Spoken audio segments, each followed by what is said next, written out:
आईचं प्रेम, बहिणीचं प्रेम, मुलीचं प्रेम जगाच्या पाठीवर कोणाला विकत घेता आलाय?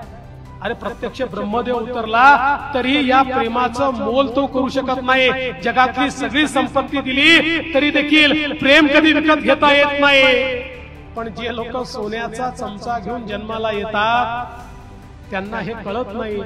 अरे बाबा, तुमच्या घरी मुख्यमंत्री झाले, तुमच्या घरी नेते झाले, पण माझ्या ज्या बहिणी पूर्ण महिनाभर राबतात आणि महिन्याच्या शेवटी त्या ठिकाणी हिशोबाची जुळवणी करतात आणि लक्षात येतं की ठरवलेल्या 4 गोष्टी करता येणार नाही कारण आता आपल्याजवळ पैसे उरले नाही. त्या बहिणींकरता हे 1500 रुपये काय आहेत हे त्या बहिणींना तुम्ही विचारा.